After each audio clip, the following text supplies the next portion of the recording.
찬송가 250장 구주의 십자가 보혈로 우리 찬양 드리겠습니다.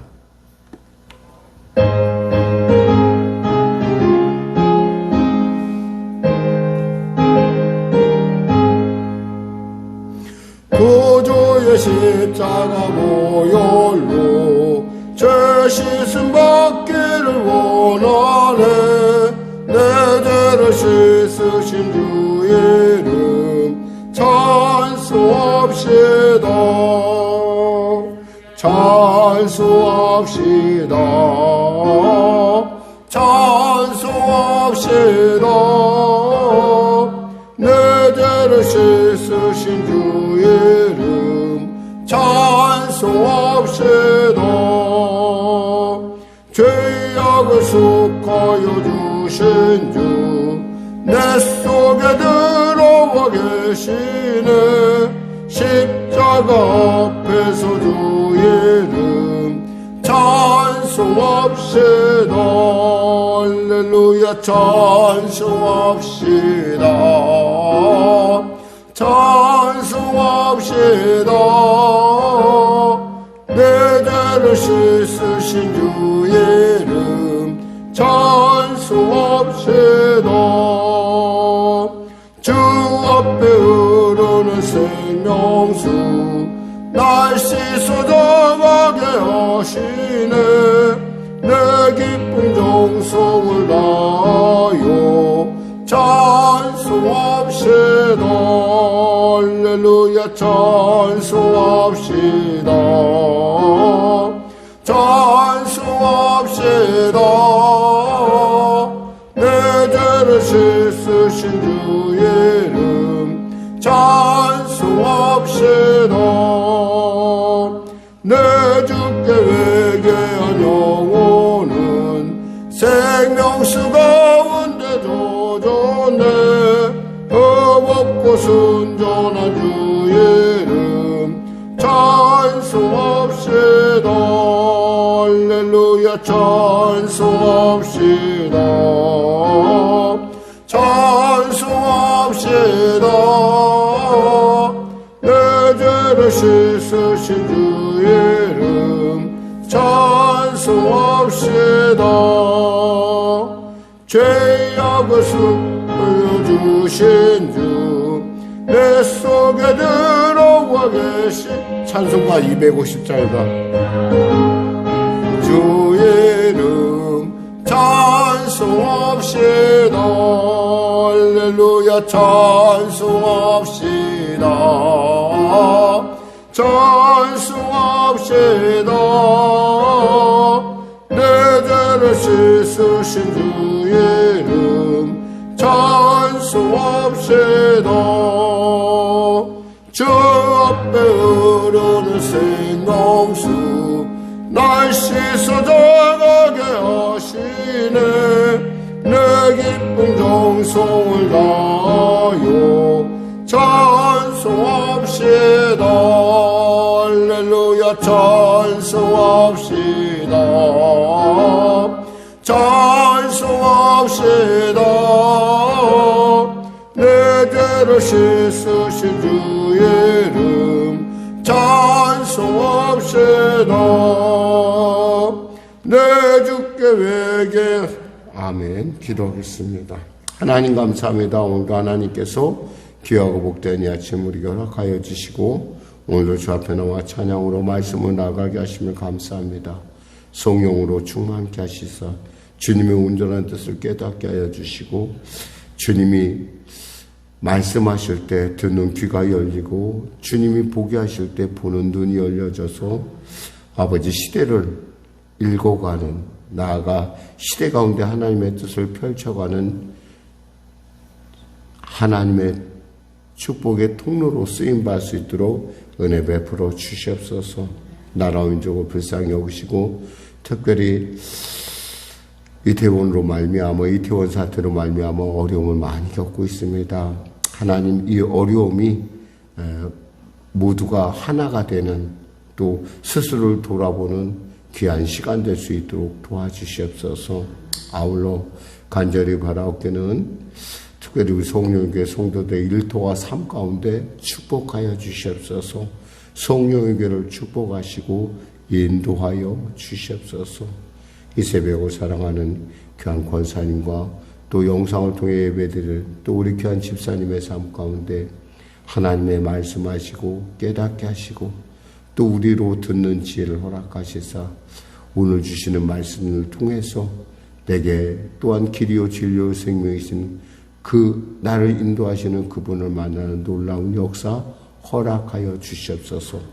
코로나 사태 속에 종식되게 하여 주시고 전쟁이 멈춰지게 하여 주시고 북한의 어둠의 세력 회개하고 주 앞에 돌아오게 하여 주시옵소서. 아울러 갈매동 가운데 주님의 구원의 역사가 나타나게 하여 주시고 특별히 우리 사랑하는 성도의 삶 가운데 하나님의 살아계심의 증거가 충만케 하여 주시옵소서. 병든 자 있습니까? 치료하여 주시옵소서. 눌린 자 있습니까? 자유케 하여 주시옵소서. 문제가 있는 자 있습니까? 해결하여 주시고 길을 잃은 자 길을 발견하는 지금이 되게 하여 주시옵소서. 은혜 받는 시간 되게 하여 주시옵소서. 구원의 날 되게 하여 주시옵소서. 감사하며 예수님의 이름으로 기도드립니다. 아멘. 하나님은 살아계십니다. 은혜 나누실 말씀은요, 이사야서 22장 말씀입니다. 이사야서 22장 말씀. 우리 하나님 말씀 같이 합독하도록 하겠습니다. 환상의 골짜기에 관한 경고라. 내가 지붕에 올라가면 어찌함인고 솟아나며 떠들던 성 즐거워하던 고울이여. 너의 죽음을 당한 자들은 칼에 죽은 것도 아니요 전쟁에 사망한 것도 아니라 너희 관원들도 다 함께 도망하였다가 화를 벌이고 결박을 당하였고 너희 멀리 도망한 자들도 발견되어 다 함께 결박을 당하였도다. 그러므로 내가 말하니 돌이켜 나를 보지 말지어다. 나는 슬피 통곡하겠노라. 내 딸 백성이 패망하였으므로 말미암아 나를 위로하려고 힘쓰지 말지니라. 환상의 골짜기에 주 만군의 여호와께로부터 이르는 소란과 발핀과 혼란의 날이요 성벽의 무너뜨림과 산악에 사무쳐 부르짖는 소리로다.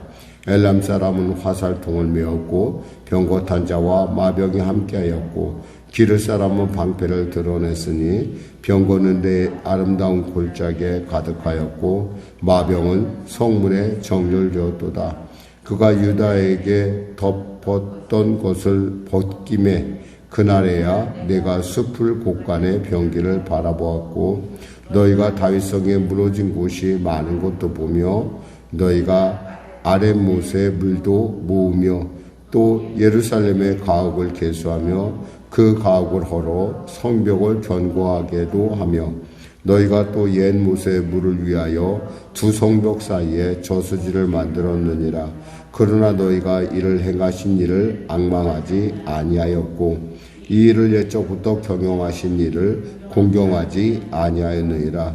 그날에 주 만군의 여호와께서 명령하사 통곡하며 애곡하며 머리털을 뜯으며 굵은 배를 따라 뛰라 하셨거늘 너희가 기뻐하며 즐거워하여 소를 죽이고 양을 잡아 고기를 먹고 포도주를 마시면서 내일 죽으리니 먹고 마시자 하는도다. 만군의 여호와께서 친히 내 귀에 들려 이르시되 진실로 이 죄악은 너희가 죽기까지 용서하지 못하리라 하셨느니라. 주 만군의 여호와의 말씀이니라. 주 만군의 여호와께서 이르시되 너는 가서 그 국고를 막고 왕궁 맡은 자 셈나를 보고 이르기를 내가 여기와 무슨 관계가 있느냐? 여기에 누가 있기에 여기서 너를 위하여 묘시를 팠느냐? 높은 곳에 자기를 위하여 묘시를 받고 반석에 자기를 위하여 처소를 쪼아내었도다. 나 여호와가 너를 단단히 결박하고 장사같이 세게 던지되 반드시 너를 모질게 감싸서 공같이 광막한 곳에 던질 것이라. 주인의 집에 수치를 끼치는 너여 내가 그곳에서 죽겠고 내 영광의 수레도 거기에 있으리라. 내가 너를 내 관직에서 쫓아내며 내 지위에서 낮추리니 그날에 내가 힐기야의 아들 중 내 종 엘리야김을 불러 내 옷을 그에게 입히며 내 띠를 그에게 띄워 힘있게 하고 내 정권을 그의 손에 맡기리니 그가 예루살렘 주민과 유다 집의 아버지가 될 것이며 또 내가 또 다윗의 집의 열쇠를 그의 어깨에 두리니 그가 열면 닫을 자가 없겠고 닫으면 열 자가 없으리라. 못이 단단한 곳에 박힌같이 그를 견고하게 하리니 그가 그의 아버지 집의 영광의 보좌가 될 것이요 그의 아버지 집의 모든 영광이 그 위에 걸리리니 그 후손과 족속되는 각 작은 그릇 곧 종지로부터 모든 항아리까지니라. 만군의 여호와께서 이르시되 그날에 단단한 곳에 박혔던 못이 사그리니 그 못이 부러져 떨어짐으로 그 위에 걸린 물건이 부서지리라 하셨다 하라. 나 여호와의 말이니라. 아멘. 좀 다소 굉장히 어렵고 좀 이렇게 잘 이해가 안 되는 본문 중에 하나일 것입니다. 지금까지 바벨론에 대한 예언, 그리고 모압에 대한 얘기, 그리고 이제 바로 전에는 이제 또 아라비아, 그리고 두마, 그리고 이스라엘에 대한 얘기 잠깐 하면서 이제 뭘로 들어오냐면 갑자기 예루살렘에 대한 얘기가 나오기 시작합니다. 물론 그 다음 절 23장까지는 이제 두로와 시돈의 얘기도 나오죠. 갑자기 이렇게 주님께서 말씀하시는 이유는 왜냐면 내가 그렇게 너희들한테 경고하고 니네가 돌이키기를 바랬는데 너희들이 왜 아직도 돌이키지 않느냐는 거예요. 그러니까 이제는 더 이상 내가 어떻게 해볼 수가 없다. 너희의 이 패망은, 너희의 멸망은 이미 정해졌다라는 거예요. 그러니까 하나님께서 다시금 이들로 하여금 돌이키도록 마지막 경고를 하시고 있는 그런 부분을 우리가 보고 있습니다. 사실 본문을 보면서 우리가 핵심적인 단어가 있다면, 핵심적인 부분이 있다면 이 4절에서 나오는 부분이요. 그러므로 내가 말하노니 돌이켜 나를 보지 말저다. 나는 슬피 통곡하겠노라. 내 딸 백성이 패망하였으므로 말미암아 나를 위로하려고 힘쓰지 말지니라 라고 하는 이 선지자의 눈물, 그 백성들의 그 완악함을 보고 하나님의 마음을 알고 어쩔 수 없이 흐르는 정말 마음이 아파서 우는 그 모습하고요. 또 하나는 무엇인고 하니 이 부분이에요.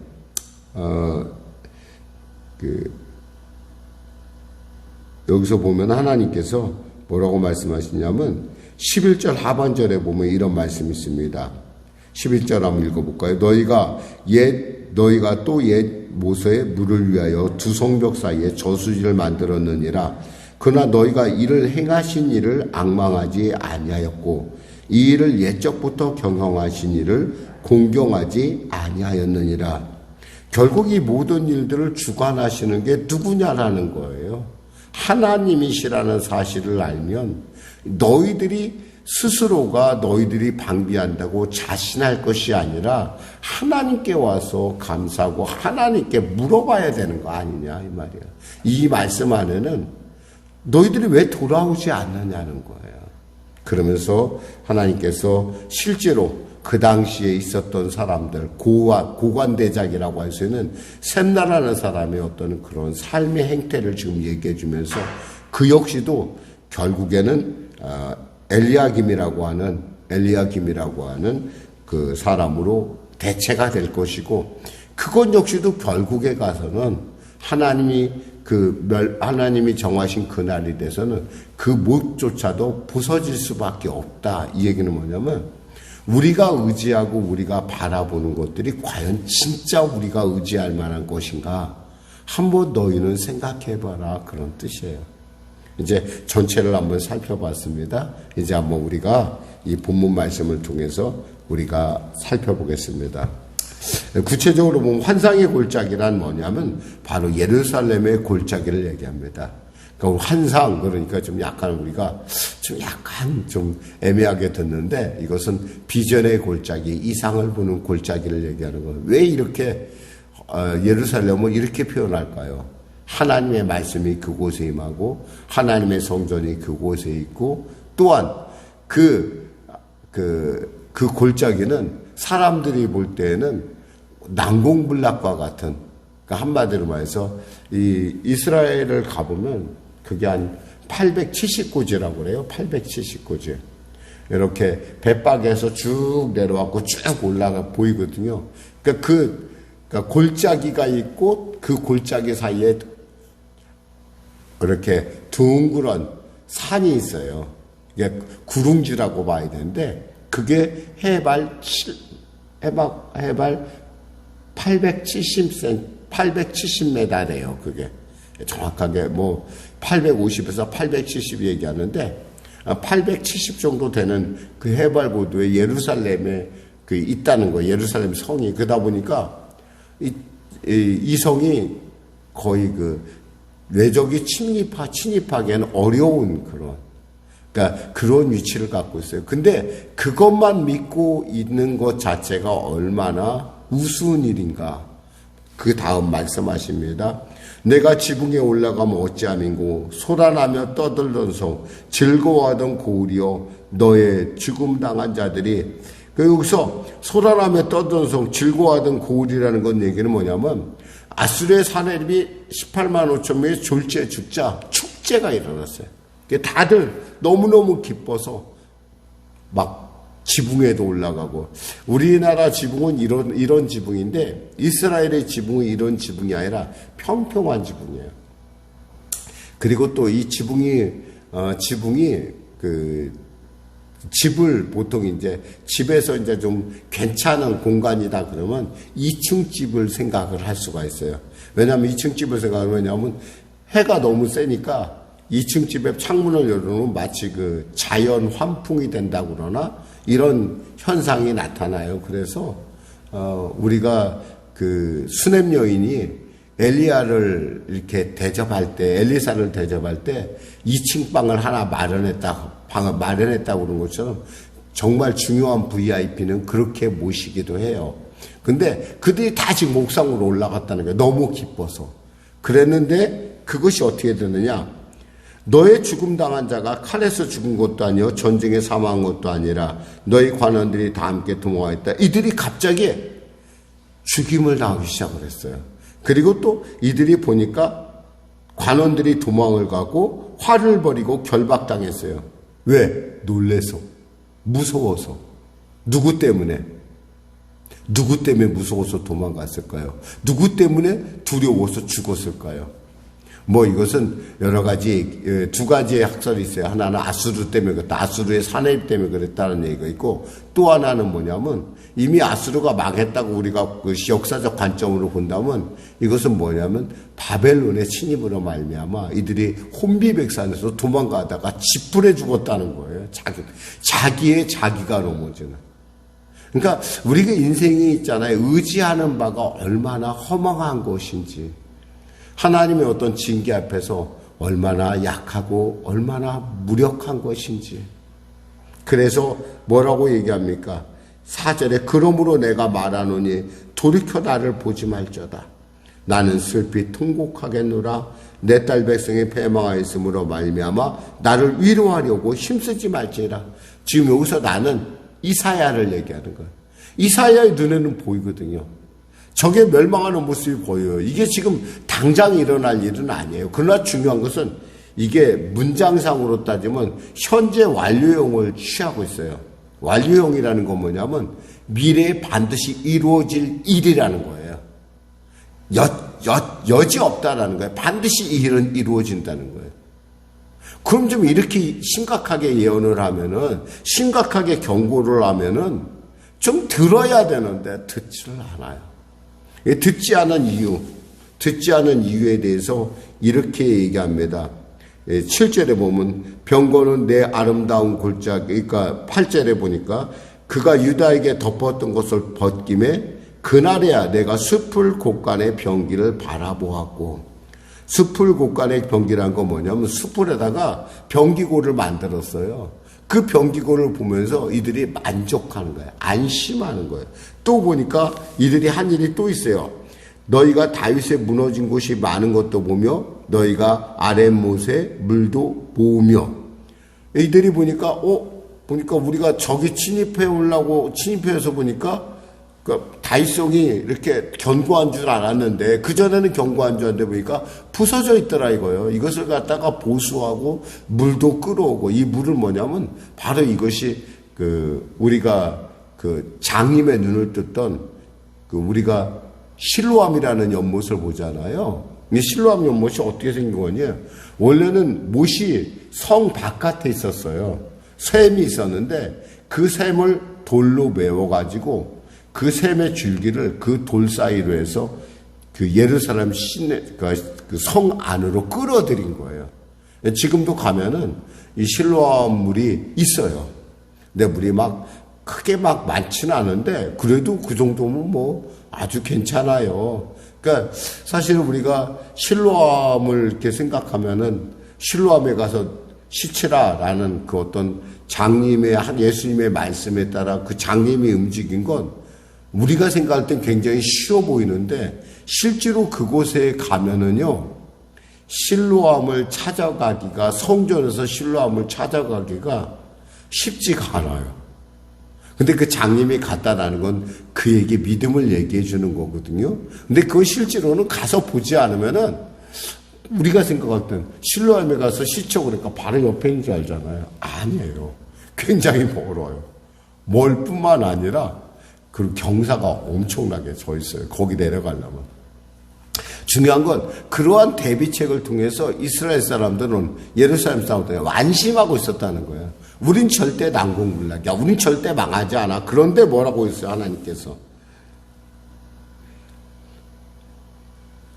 5절에 환상의 골짜기에 주 만군의 여호와께로부터 이르는 소란과 발핌과 혼란의 날이요 성복이 무너뜨림과 산악에 사무쳐 부르짖는 소리로다. 엘람 사람은 화살통을 메었고 병과 탄 자와 마병이 함께하였고 기를 사람은 방패를 들었으니, 결국 이들이 포위하고 지금 쳐들어온다는 거예요. 어떻게 돼요? 그 쳐들어온 사건에 대해서 이들은 어떻게 했어요? 죽었는데 어떻게 해요? 지풀에 죽어, 지풀에. 놀래서 죽어요. 그냥 아까 우리가 읽었듯이 또 도망가다 죽고, 활도 쏘지도 않고 그냥 도망가다, 또 멀리 갔다고 도망갔다가 또 잡혀서 죽고, 뭐 이런 안타까운 일들이 지금 누구에게 보이는 거예요? 이사야에게 보이는 거예요. 그러니까 이사야가 우는 거예요. 탄식하며 우는 거예요. 어쩌면 우리가 이 시대를 보면서 이 시대에 갖고 있는 이 아픔들, 깨닫지를 못하는 이 아픔들, 참 이제 모르겠어요. 요즘 이렇게 어떤 나라가 어떤 주위에 돌아가는 환경들을 보고 있으면은 과연 이 나라가 어떻게 될 것인가. 거기다가 또 아이들은 안 낳는다고 그래갖고 인구 절벽이라고 그래갖고, 근데 도대체가 뭐 이런 거에 대해서 신경을 쓰는 것 같지도 않고 참 걱정이 많이 되는 그 어떤 시대를 우리가 지나고 있어요. 근데 그럼에도 불구하고 우리가 이런 때 우리가 엎드려야 될 것은 어디냐? 우리가 구해야 될 것은 뭐냐? 바로 이 모든 일을 예적부터 경영하시니 바로 하나님께 나아가야 된다는 거예요. 근데 그들이 어떻게 했어요? 나아가질 않아요. 거꾸로 뭐라고 하냐면 이 13절에 보니까 너희가 기뻐하며 즐거워하여 소를 죽이고 양을 잡아 고기를 먹고 포도주를 마시면서 내일 죽으리니 먹고 마시자 하는도다. 사실은 회개하고, 여기서 말씀하신 하나님께서 애곡하고 머리털을 뜯고 통곡하고 굵은 배를 회개하라는 뜻이잖아요. 그런데 이런 말에 귀를 기울인 것이 아니라, 뭐 그럴 바에는 그냥 뭐 먹고 죽은 귀신은 보기도 좋다더라 하는 식으로 그냥 캔세라세라 마음대로 해봐, 그냥 나는 모르겠어, 뭐 그냥 이런 식으로 산다는 거야. 얼마나 하나님께서 화가 나시겠어요. 얼마나 정말 답답하시겠어요. 그러니까 주님께서 14절에 뭐라고 하시냐면, 만군의 여호와께서 친히 내 귀에 들려 이르시되 진실로 이 죄악은 너희가 죽기까지 용서하지 못하리라 하셨느니라. 이 부분을 보고 있으면 있잖아요, 마치 열 정탐꾼이 우리는 메뚜기 같고 그들은 안악자손입니다. 그 땅은 거민을 삼키는 땅입니다. 그래도 하나님께서 뭐였어요?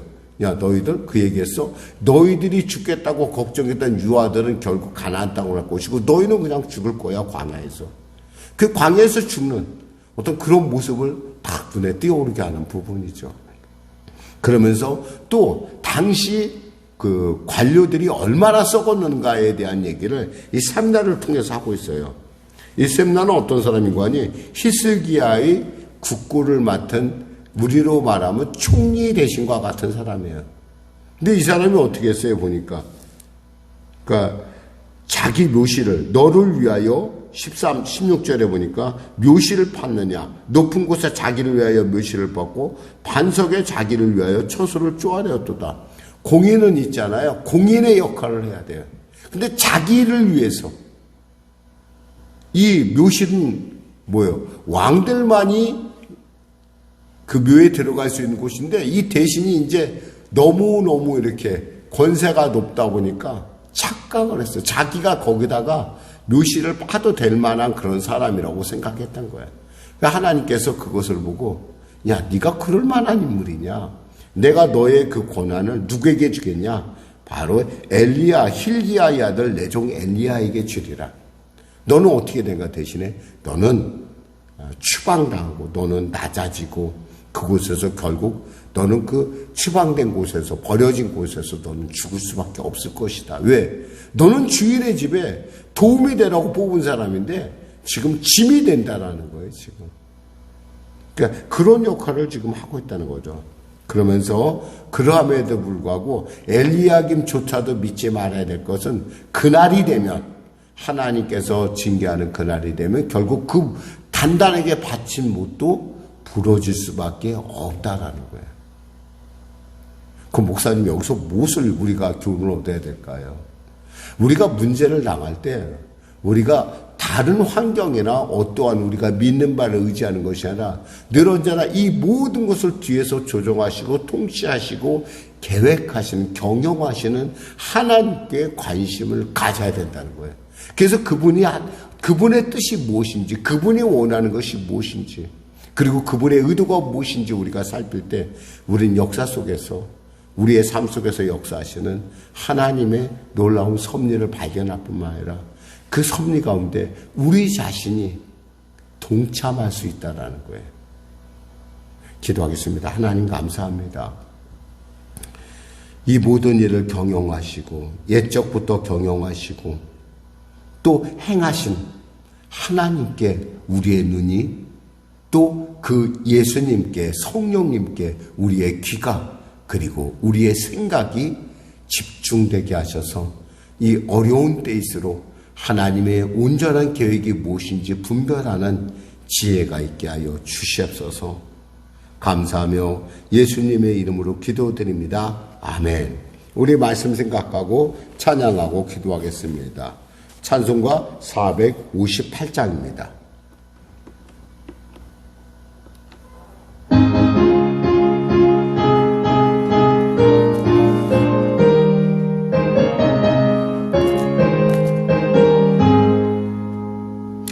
너의 마음에 슬픔이 가득할 때 주가 위로해 주시리라. 아침에 같이 빛나는 마음으로 너 십자가 지고 가라. 참 기쁜 마음으로 십자가 지고 가라. 내가 기쁘게 십자가 지고 가면 슬픈 마음이 위로받네. 때를 따라서 주시는 은혜로서 가란 심령의 힘을 얻고 주가 언약한 말씀을 기억하고 너 십자가 지고 가라. 참 기쁜 마음으로 십자가 지고 가라.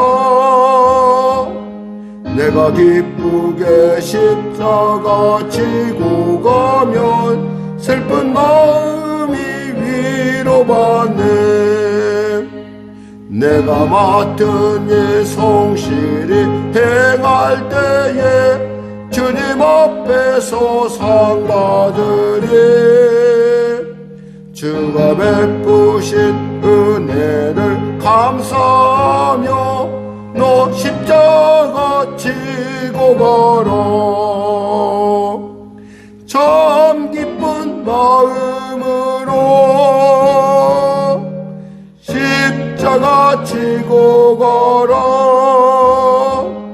내가 기쁘게 십자가 지고 가면 슬픈 마음이 위로받네. 하늘에 계신 우리 아버지, 아버지의 이름을 거룩하게 하시며 아버지의 나라가 오게 하시며 아버지의 뜻이 하늘에서와 같이 땅에서도 이루어지게 하소서. 오늘 우리에게 일용할 양식을 주시고 우리가 우리에게 잘못한 사람을 용서하여 준 것 같이 우리 죄를 용서하여 주시고 우리 시험에 빠지지 않게 하시고 악에서 구하소서. 나라와 권능과 영광 영원히 아버지